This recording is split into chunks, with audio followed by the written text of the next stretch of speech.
निकाली गई है 2022 के लिए, उसी वैकेंसी के बारे में आज हम चर्चा करेंगे इस वीडियो में। तो ये जो वैकेंसी है प्रोबेशनरी ऑफिसर पीओ के लिए वैकेंसी निकाली गई है।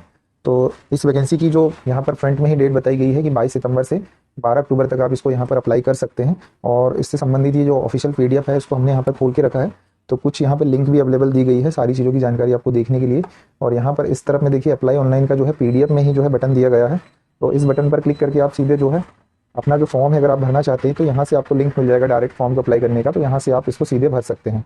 तो इस पीडीएफ में हम कुछ महत्वपूर्ण बिंदु पर चर्चा करेंगे इस वैकेंसी के बारे में। तो सबसे पहले इस वैकेंसी का जो फॉर्म अप्लाई होना है और उसमें जो एग्ज़ाम वगैरह जो होने हैं उसके शेड्यूल के बारे में हम यहाँ पर चर्चा कर लेते हैं। तो इस जो वैकेंसी का जो शेड्यूल है यहाँ पर जो है 3 फेज़ में होगा ये एग्ज़ाम आपका। फेज़ 1, फेज़ 2 और फेज़ 3 में होता है। फेज़ 1 में जो है आपका प्रीलिम्स का एग्ज़ाम होता है, फेज़ 2 में जो है आपका मेंस का एग्ज़ाम होता है, और यहाँ पर फेज़ 3 में आपका जो है इंटरव्यू वगैरह आपसे यहाँ पर लिए जाते हैं, ग्रुप एक्सरसाइज वगैरह यहाँ से होता है। तो इसके लिए जो है यहाँ पर पीडीएफ में जो है सारी डिटेल दी गई है। तो फॉर्म भरने के लिए सबसे पहले यहाँ पर 22 सितंबर से 12 अक्टूबर तक यहाँ पर डेट दी गई, तो इस डेट के बीच में आपको अपना फॉर्म अप्लाई करना है। और दिसंबर के फर्स्ट और सेकेंड वीक में यहाँ पर जो है आपको कॉल लेटर मिल जाएगा प्रीलिम्स के लिए, और 17, 18, 19 और 20 दिसंबर को यहाँ पर 2022 में जो है आपके प्रीलिम्स के एग्ज़ाम कंप्लीट हो जाएंगे। दिसंबर 2022 में आपका यहाँ पर रिजल्ट आ जाएगा, और फरवरी 2023 तक लगभग आपका यहाँ पर जो है कॉल लेटर जो है मेंस के लिए आ जाएगा।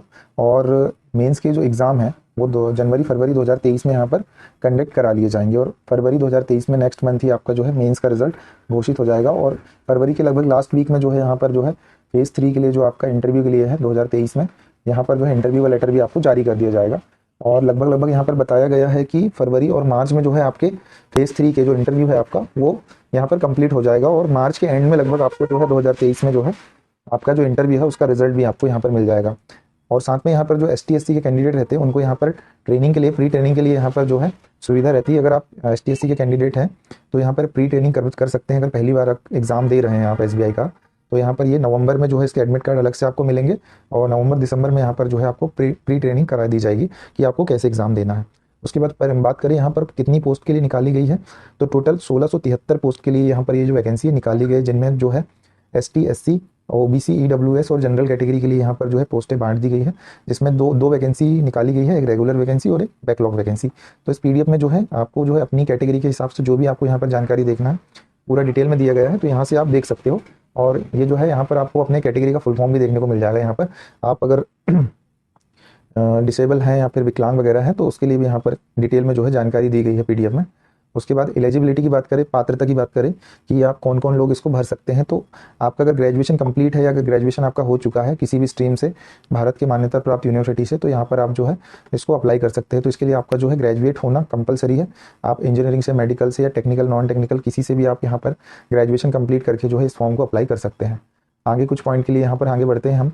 तो यहाँ पर जो है एज लिमिट की बात कर लेते हो, तो एज लिमिट यहाँ पर जो है 1 अप्रैल 2022 से आपकी एज लिमिट यहाँ पर कैलकुलेट हो जाएगी। तो यहाँ पर लिखा गया है 21 साल से 30 साल के बीच में यहाँ पर जो है आपकी एज लिमिट रहेगी। तो 21 से 30 साल के बीच में जो है आप यहाँ पर जो भी कैंडिडेट आएंगे फॉर्म भरने के लिए तो वो यहाँ पर भर सकते हैं। तो आपकी जो 21 साल मिनिमम जो एज होनी चाहिए 21 साल होनी चाहिए, और मैक्सिमम जो आपकी एज है वो 30 साल की होनी चाहिए। तो इस लिमिट के बीच में आप जो है अपना फॉर्म भर सकते हो। एक्चुअली में ये जो है जनरल कैटेगरी के लिए रहता है, लेकिन यहाँ पर रिजर्व कैटेगरी के कैंडिडेट जो होते हैं उनको यहाँ पर एज में जो है रिलैक्सेशन होता है। जैसे कि यहाँ पर देखिए ST/SC के जो कैंडिडेट उनको यहाँ पर 5 साल का, OBC के जो है उनको 3 साल का, और जो है हैंडीकैप जो रहते हैं कैंडिडेट उनको यहाँ पर जो है अगर वो ST का है तो 15 साल का, OBC का है तो 13 साल का, और जनरल का है तो 10 साल का, और एक्स सर्विस मैन को यहाँ पर 5 साल जो है एज में जो है छूट मिलेगी। उसके बाद आगे कुछ पॉइंट पे आते हैं हम। तो ये जो है हैंडीकैप जो कैंडिडेट है उनके बारे में भी यहाँ पर जिस भी आपका कैटेगरी आता है हैंडीकैप का उसके बारे में यहाँ पर सारी डिटेल जो है शॉर्टकट और उनका जो फुल फॉर्म है और उसके बारे में क्या चीज़ें होती है यहाँ पर जो है सारी चीज़ें यहाँ पर दिखाई गई है पीडीएफ में। तो आपको डिटेल में इसको पढ़ना है तो इस पीडीएफ का लिंक जो है वीडियो के डिस्क्रिप्शन में मिल जाएगा, तो वहाँ से आपको ये पीडीएफ मिल जाएगा। उसके बाद कैटेगरी का कोड यहाँ पर दिया गया है। अगर आपको फॉर्म भरते समय कोई दिक्कत आएगी तो आप अपनी कैटेगरी का कोड, जैसे कि आप अगर हैंडीकैप्ड हैं या फिर स्पेशल कैटेगरी में आते हैं यहाँ पे, तो ये सारी चीज़ें यहाँ पर जो है इस कोड के माध्यम से आप यहाँ पर देख सकते हैं। इसके बाद आगे चलते हैं पीडीएफ में। तो यहाँ पर देखिए यहाँ पर आ चुकी है सिलेक्शन प्रोसेस। तो सिलेक्शन प्रोसेस मैंने बताया था 3 फेज में होती है। तो सबसे पहले प्रीलिमिनरी का एग्जाम होगा यहाँ पर, उसमें जो है यहाँ पर 3 सब्जेक्ट के जो है आपको यहाँ पर एग्जाम देने होंगे, और यहाँ पर दिखाया गया है इंग्लिश, क्वांटिटी एप्टीट्यूड और रीजनिंग एबिलिटी यहाँ पर दी गई कितने मार्क्स का आएगा और कितना समय यहाँ पर दिया जाएगा आपको। 100 मार्क्स का रहेगा और सारे जो सेक्शन है यहाँ पर जो है 20-20 मिनट के आपको मिलेंगे और 1 घंटे का आपका प्रीलिम्स का पेपर होगा। उसके बाद सेकंड फेज़ आता है। सेकंड फेज़ में यहाँ पर आपको जो है मेंस का एग्ज़ाम देने को मिलेगा। यहाँ पर आपके सब्जेक्ट बढ़ जाएंगे। तो यहाँ पर देखिए, यहाँ पर 4 पेपर आपको मेंस में देने होंगे यहाँ पर। और ये जो है सारे जो है कुछ जो है अलग अलग नंबर्स के होंगे, 40, 30, 50, 35, इस प्रकार से ये अलग अलग बांट दिया है यहाँ पर इनने। और ये जो है टोटल जो है यहाँ पर मिनट्स बताए गए हैं। और कितने घंटे का पेपर होगा, ये 3 घंटे का पेपर यहाँ पर होगा।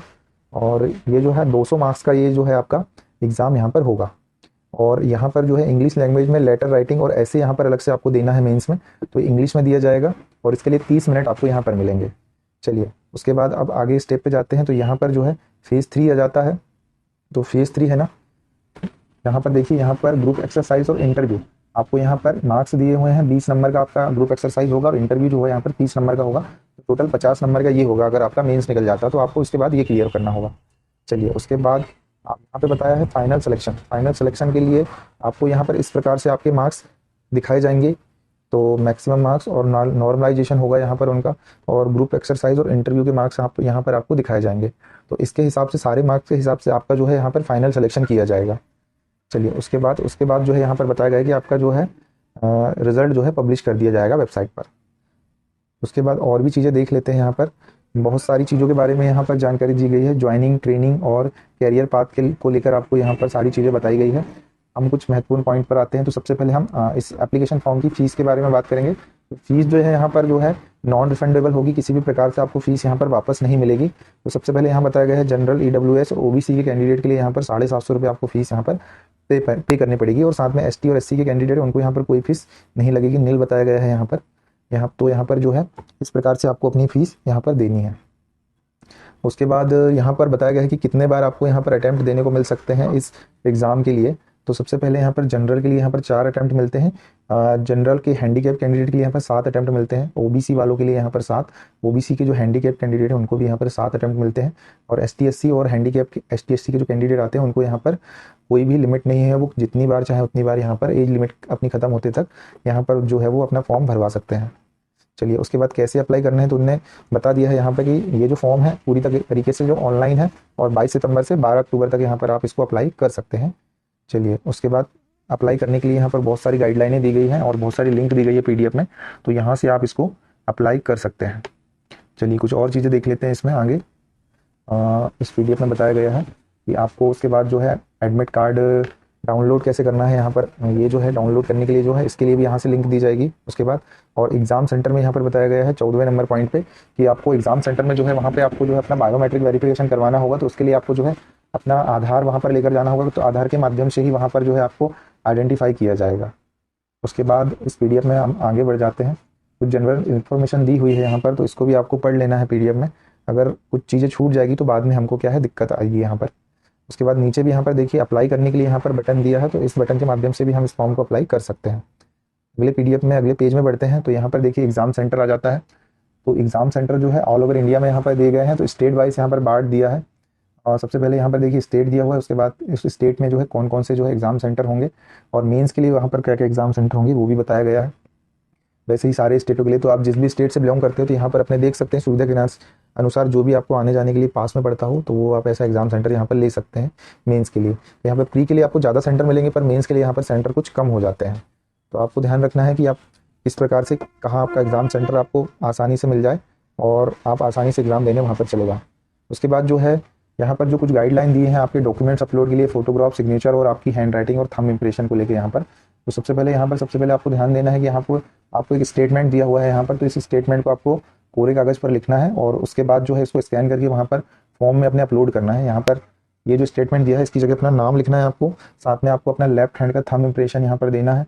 और फोटोग्राफ्स जो है आपकी 4.5 सेंटीमीटर बाई 3.5 सेंटीमीटर की यहाँ पर वाइट बैकग्राउंड की साफ़ सुथरी कलर फोटो जो है आपको यहाँ पर अपनी अपलोड करनी है। सारे डॉक्यूमेंट जो है यहाँ पर साफ़ सुथरे अच्छे से अपलोड करने हैं। और साथ में जो है सिग्नेचर के लिए यहाँ पर बोला उन्होंने कि आपको कैपिटल जो लेटर है उसमें आपको अपने सिग्नेचर नहीं करने हैं, वरना आपका जो फॉर्म है वो रिजेक्ट कर दिया जाएगा। और हैंड राइटिंग जो है आपको साफ़ सुथरी लिखनी है। डिक्लेरेशन जो दिया है SBI ने अपनी तरफ से, यहाँ पर जो स्टेटमेंट लिखा है डिक्लेरेशन के लिए यही आपको लिखना है, अदरवाइज़ कुछ भी नहीं लिखना है यहाँ पर। तो इस प्रकार से आप अपना यहाँ पर जो है SBI का फॉर्म अप्लाई कर सकते हैं। आप इसके लिए जो एलिजिबल कैंडिडेट है यहाँ पर इसको ज़रूर अप्लाई करें और इसका एग्ज़ाम ज़रूर दें। और वीडियो में आपका जानकारी अगर आपको अच्छी लगी हो तो वीडियो को लाइक करिएगा और हमारे चैनल को सब्सक्राइब